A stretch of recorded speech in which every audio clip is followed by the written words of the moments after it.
मेरा आपकी कृपा से सब काम हो रहा है। मेरा आपकी कृपा से सब काम हो रहा है। पतवार के बिना ही मेरी नाव चल रही है। पतवार के बिना ही मेरी नाव चल रही है। पतवार के बिना ही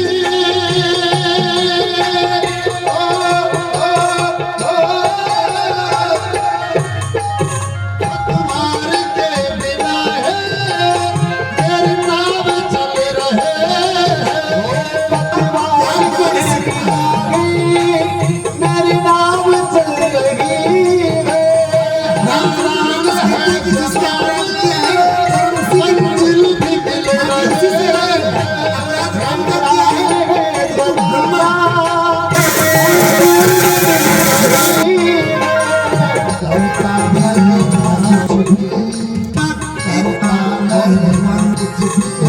राम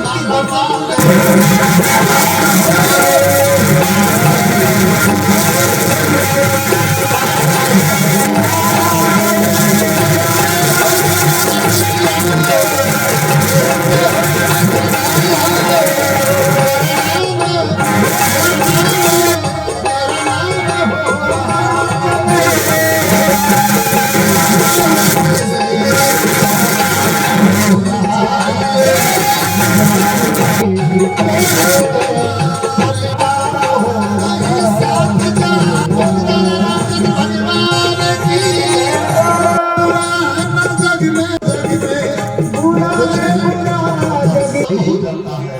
इसका नाम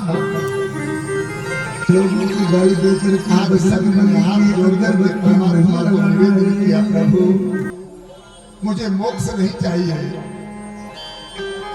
मुझे वैकुंठ नहीं चाहिए, मुझे जन्म जन्म तुम्हारे चरणों की बंधुओं से मैं निवेदन करूंगा कि आज सभी भोजन करके ही इस कार्यक्रम से जाए, बिना हमसे मांगना। एक बार भगवान ने एक डोकरी कहा, मुझे याद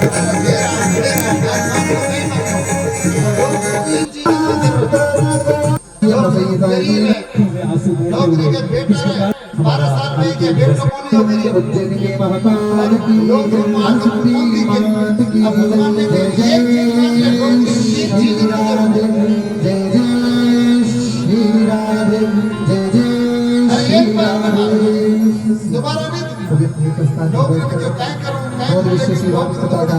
आज अंतिम दिवस से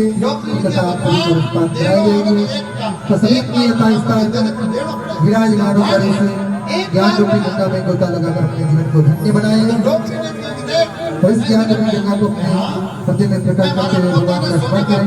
जय श्री राम। हमारे आंखों से देखो, सोना का पालना में आज के इस हमारा अंतिम दिवस है।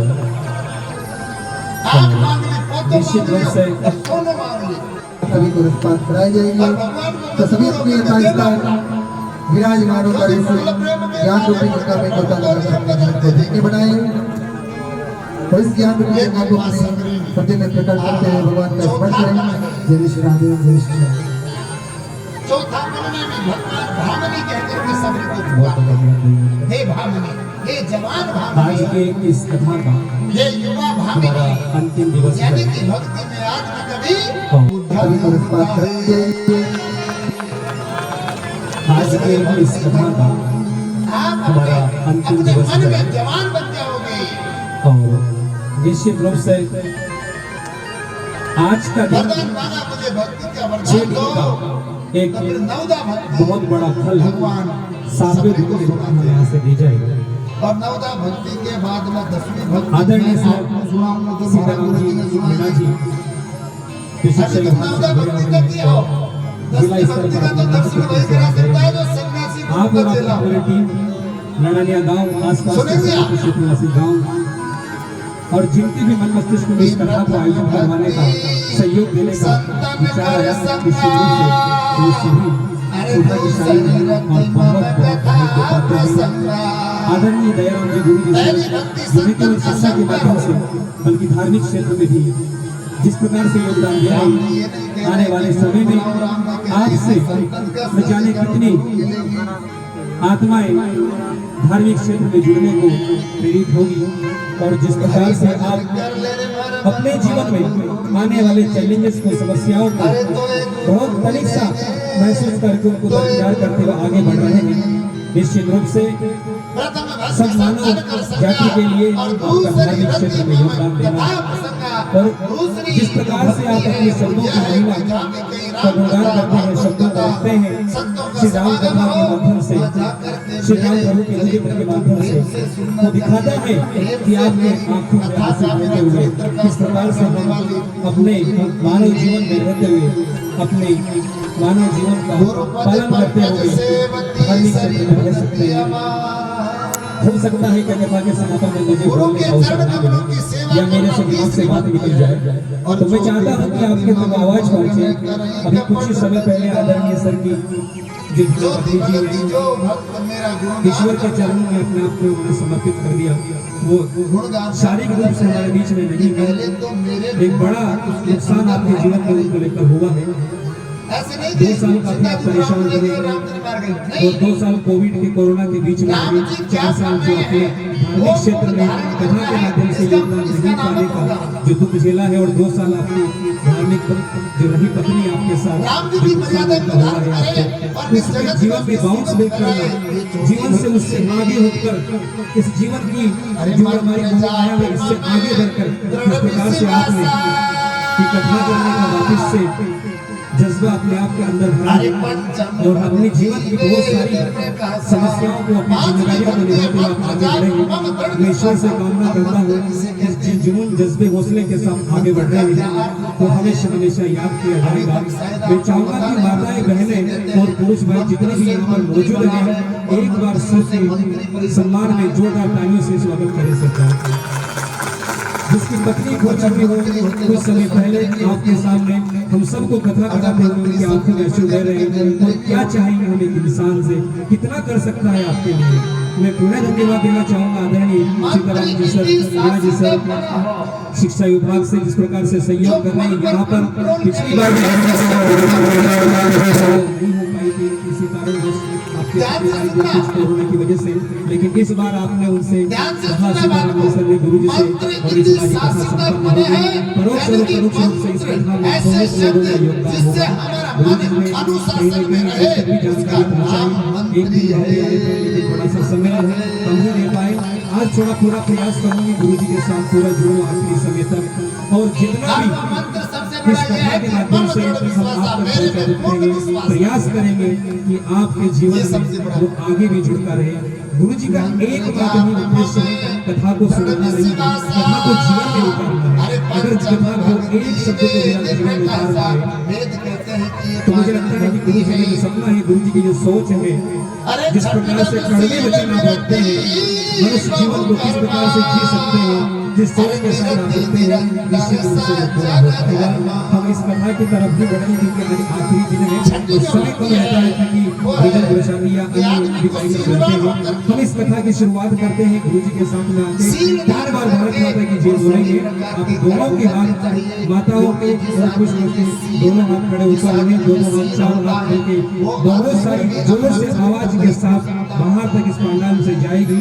तो इस कथा की शुरुआत बहुत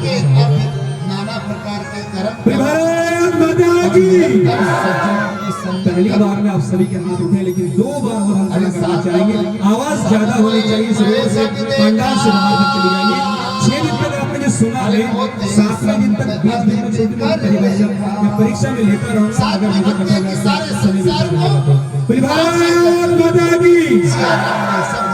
अंतिम अवसर है। अगर किसी का थोड़ा सा हाथ ऊपर करने से रह गया हो, श्री रामचंद्र भगवान की कथा होगा, सिया राम के जयकारे से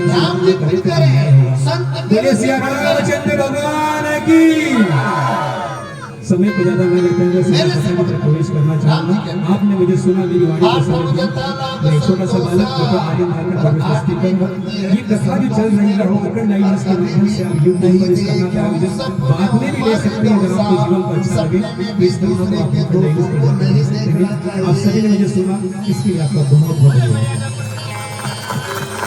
और हमारी तो कथा ही आई है कि दूसरे के दोस्तों को देखो, दूसरों से कहो, ये हमारी कथा है। हर आदमी की एक कथा है कि वो दूसरे के अवगुणों को देख करके और अपने अवगुणों को ढांकने के लिए दूसरों के अवगुणों को सुनाता रहता है। वाह रे वाह। नवम सरल सब मन छलहीना। नवी भक्ति है कि सब प्रकार से मन छलहीन होना चाहिए। अरे में भरोसा ही हर सन दीना, और मेरे में भरोसा करना चाहिए। और मेरे गुरु महाराज लिखते हैं कि नवदा भक्ति नृत्य करे, जहाँ प्रेम प्रीत मेरी छाया। गुरु महाराज कहते हैं कि जहाँ गुरु महाराज के चरणों में जब प्रेम होता है तो नवदा भक्ति भी उस शिष्य के चरणों में नृत्य करने लगती है। यह 10वीं भक्ति है। और ऐसा कह करके प्रभु राम सबरी को वरदान देते हैं। सबरी हरि गुण गाती है और राम आगे बढ़ते हैं। साथ रास्ते में चलते हुए लखन और राम आपस में बातें करते हैं। लखनलाल जी कुछ सत्संग पूछते हैं कि भैया ये काम क्रोध मद लोग क्या है ये? अरे दिखते तो है नहीं, काम करते हैं। ताजुब करोगे ये दिखते नहीं है और काम कर रहे हैं। तब राम जी कहते हैं कि तात तीन अति प्रबल खल, काम क्रोध और लोभ, मुनि विज्ञान धाम मन करे निमिष महु छोगे। ए भैया लखन, ये काम क्रोध और लोभ मानव के प्रबल शत्रु हैं। लेकिन संत लोग कभी भी इनकी चिंता नहीं करते हैं। संतों को ये छूते भी नहीं है। लोभ के इच्छा दंभ सब और काम के केवल नारी, क्रोध के परस वचन बले, मुनिवर के विचारी।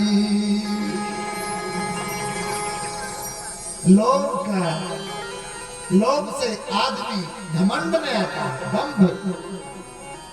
लोभ से आदमी, या हम कहें कि लोभ की संगत से घमंड पैदा होता है, या घमंड से लोभ उत्पन्न होता है, और नारी की संगत से काम उत्पन्न होता है।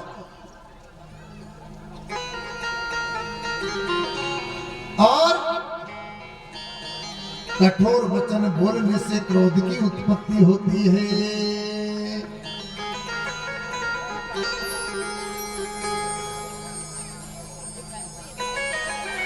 ध्यान बड़े धनवान की संगत ध्यान बड़े, ज्ञान बड़े गुणवान की संगत ध्यान बड़े, तपसी संग कीनो। लोभ बड़े धन में, काम बड़े नारी की संगत, लोभ बड़े धन में चित दीनो। अरे क्रोध बड़े तेरो कटु वचनों से, सत्संग बड़े संत की संग कीनो।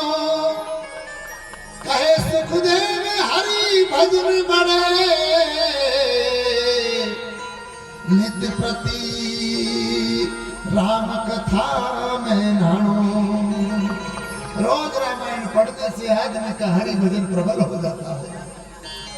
नारी की संगत से काम खत्म, नारी को छोड़ने से काम खत्म होता है, धन को छोड़ने से लोभ खत्म होता है, और कठोर वचन छोड़ने से क्रोध खत्म हो जाता है।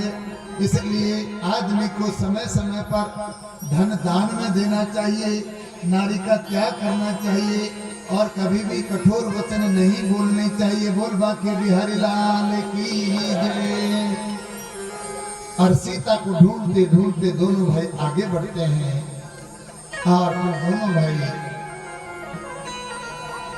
किष्किंधा की सीमा में प्रवेश कर जाते हैं। यहीं से किष्किंधा कांड प्रारंभ होता है, अरण्य कांड समाप्त हो जाता है।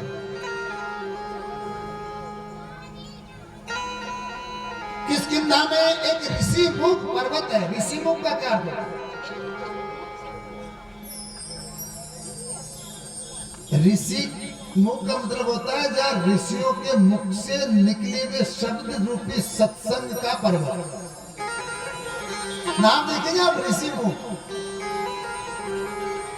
ऐसा सत्संग एक पर्वत है। सत्संग की ऊंचाई बहुत है, लेकिन वो सत्संग ऋषियों के मुख से निकला वो होना चाहिए।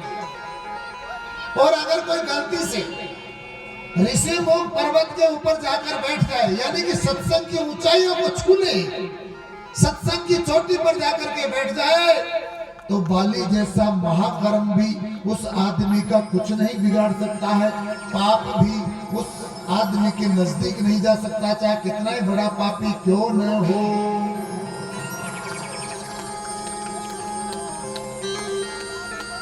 बाली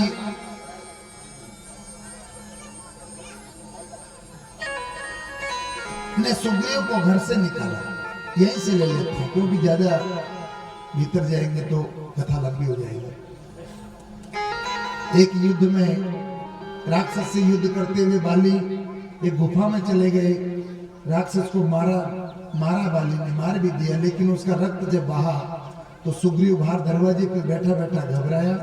उसने सोचा कि लगता है भैया का खून कर दिया, भैया मर गए और अब राक्षस आएगा वो मुझे भी मार देगा।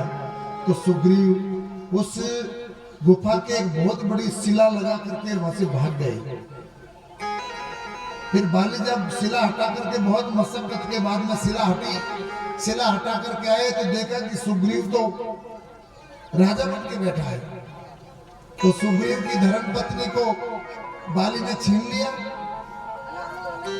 और सुग्रीव को मार कूट के और राज्य से बाहर निकाल दिया। बेचारा सुग्रीव डर के मारे वहां से निकल करके ऋषिमुख पर्वत पर जा बैठा, यानी कि संतों के सत्संग में जा बैठा। बाली ढूंढता है सुग्रीव को, जहां मिलेगा जान से मारूंगा उसको। धोखाबाज है सुग्रीव, मुझे सिला लगा करके भाग छूटा। शर्म नहीं आई इसको, ये कैसा भाई है, नहीं छोड़ूंगा इसको। तो बेचारा सुग्रीव डर के मारे ऋषिमुख पर्वत पर आकर रहने लगे। हनुमान जी साथ में है। हनुमान और सुग्रीव रोज भगवान के भजन करते हैं। सुग्रीव की सभा डोंगर के पहाड़ के ऊपर लगी हुई है और राम और लखन आ रहे हैं। दोनों भाइयों को आते देखा तो सुग्रीव ने कहा कि हनुमत, हाँ राजा, देखो तो कौन आ रहा है। दो तपस्वी वेश में आ रहे हैं, कहीं ऐसा तो नहीं कि बाली ने कोई जासूस भेजे हो। हनुमान जी ने कहा कि चलो मैं देख कर आता हूं। और हनुमान जी पहाड़ से उतरे और राम जी और लखन जी ऐसे आ रहे, तो वहीं जाकर के सामने खड़े हो गए। कौन हो?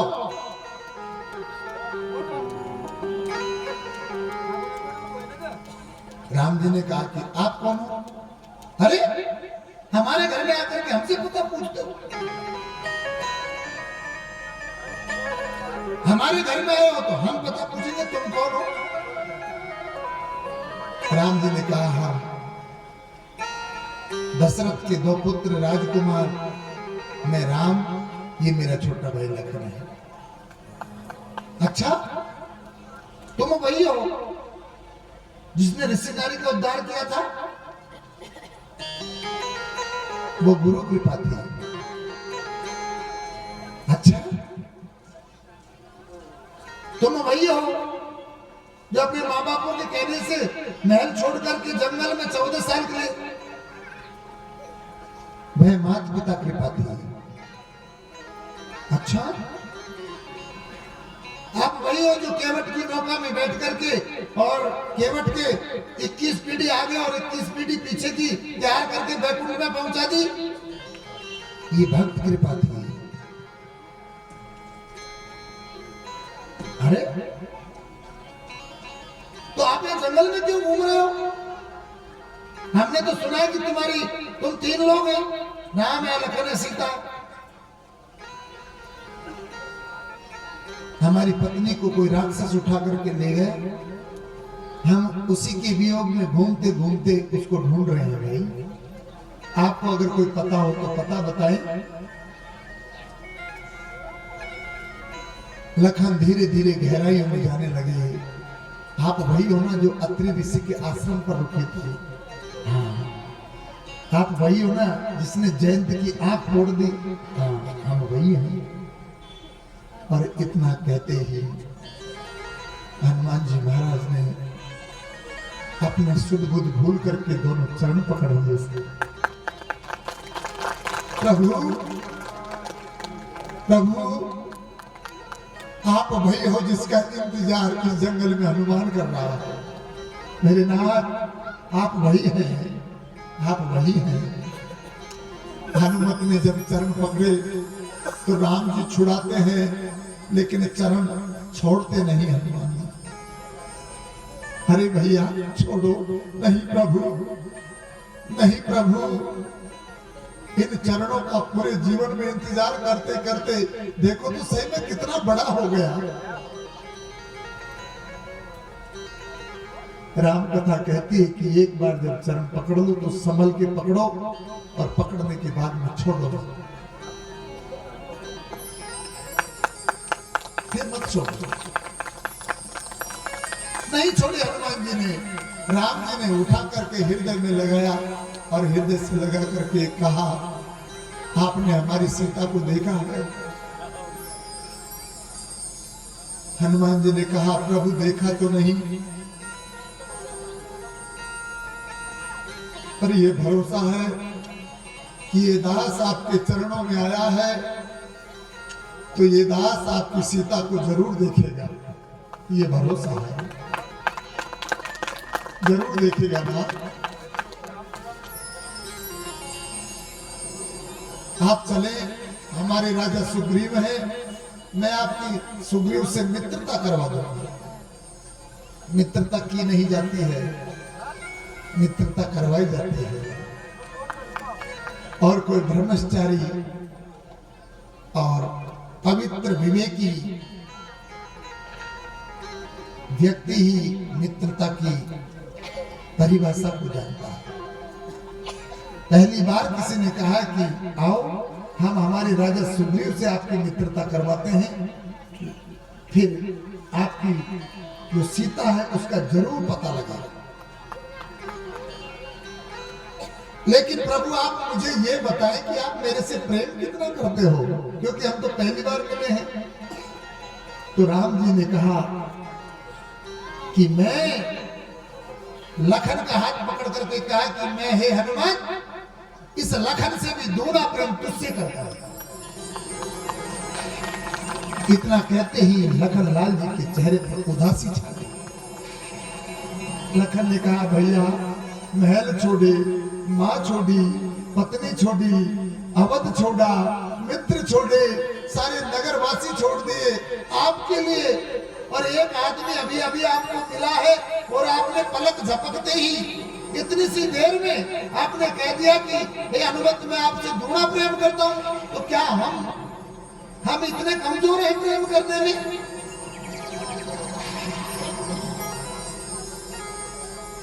राम जी मुस्कुरा दिए। थोड़ी दूर चले, हनुमान के पीछे, आगे आगे हनुमत है, पीछे पीछे राम, उसके पीछे लक्ष्मण। और जैसे ही समतल भूमि में चले, वहां तक तो चले गए, और जैसे ही पहाड़ी में चढ़ने का नंबर आया और हनुमान जी जय श्री राम कह करके जमीन पर गए और कहा कि प्रभु अब पहाड़ी है, और इस पहाड़ी दुर्गम है, कांटे भी हैं, और मुझे डर है कि आप कहीं फिसल नहीं जाओ, क्योंकि आपके पैरों में छाले हैं, इसलिए आप मेरे कंधे पर विराजिए। बिना संकोच के प्रभु राम हनुमान जी के कंधे पर बैठ जाते हैं। लखनलाल देखते रहते हैं।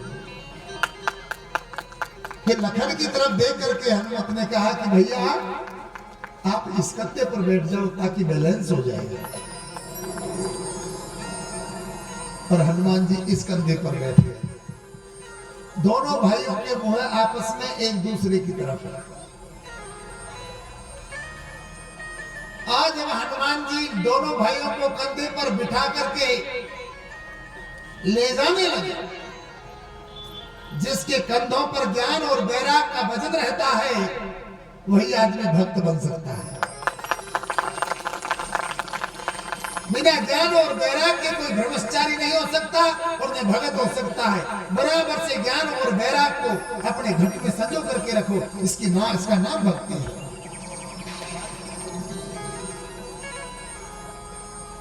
दोनों भाई आपस में एक दूसरे से बातें करते हैं। तब राम ने कहा कि लखन, इसलिए मैं हनुमान को दूना प्रेम करता हूं कि तुझे मेरे साथ रहते रहते करीब 12 वर्ष बीत गए, पर तूने कभी ये नहीं कहा कि भैया आप मेरे कंधे पर बैठ जाओ। और एक आदमी अभी अभी मिला है और उसने मुझे अभी अभी कंधे पर बिठा लिया। लखन ने कहा भैया माफ कर देना, माफ कर देना भैया। मैं समझता था कि मैं ही सबसे बड़ा सेवक हूं, लेकिन आज मेरी सेवकाई का अहंकार टूट गया है। आज मुझे पता लगा है कि इस दुनिया में मेरे से बढ़कर कई सेवक हैं। आज मेरा अहंकार टूटा है। और राम भी यही चाहते थे कि कहीं लखन के ये अंकुर नहीं हो जाए कि मैं 14 साल तक भाई की सेवा में रहा हूं। राम जी ने उस अहंकार को पलक झपकते ही खत्म कर दिया। ऐसे दयालु है प्रभु। सुग्रीव से मित्रता हुई।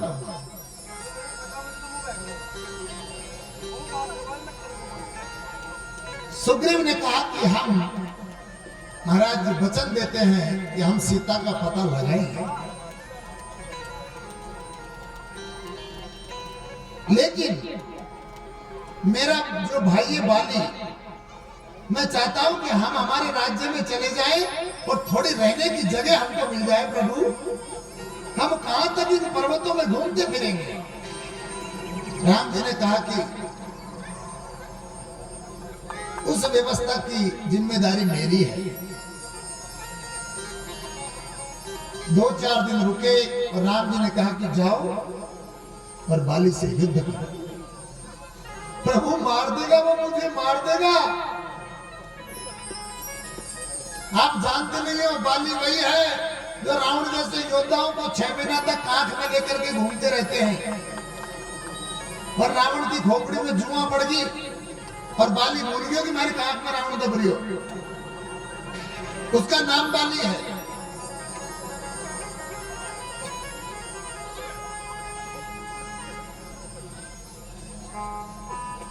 नहीं, आप जाओ, आप युद्ध करो और मैं पेड़ की ओट में छिप करके बाण चलाऊंगा और बाली को मारूंगा। अच्छा हाँ, देख कहीं कोई गड़बड़ नहीं हो जाए। एक गदा की प्राण से सुग्रीव तहस नहस हो जाएगा प्रभु। कि नहीं, आप जाओ। बाली गया, बाली के पास में सुग्रीव गया, गधा धनुष सब लेके। दोनों भाइयों में घमासान युद्ध होने लगा। तो जो बाली मारता साहब सुग्रीव को, जो सुग्रीव की हड्डी तोड़ दी और राम जी देखता रहा। बाली धमाल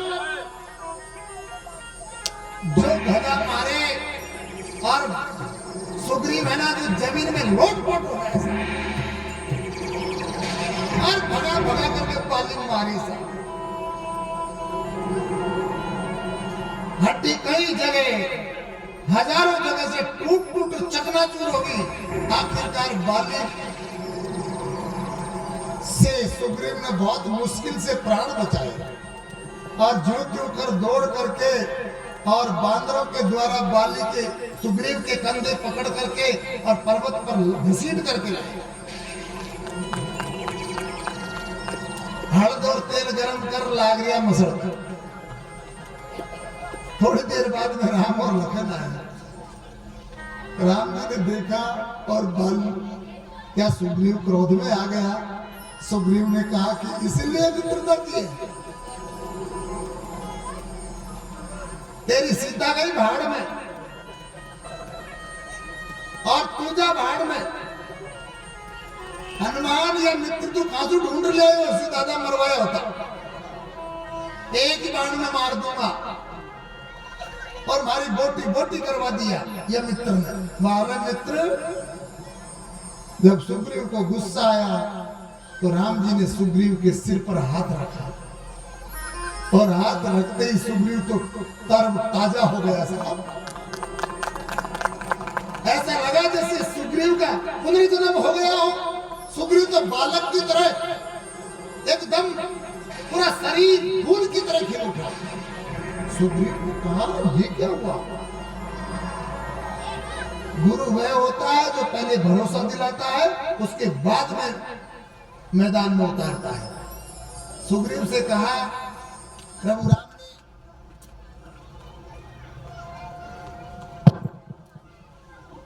प्रभु राम कहने लगे कि सुग्रीव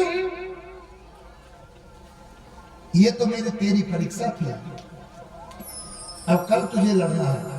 तो कहा कि प्रभु एक बार तो तुमने मेरे को सही कर दिया, पर कहीं ऐसा नहीं हो जाए कि आज फिर मेरी हड्डी पसली टूट जाए और आप मुझे पड़ा पड़ा छोड़ करके चले जाए। कि नहीं, आज जाओ और युद्ध करो।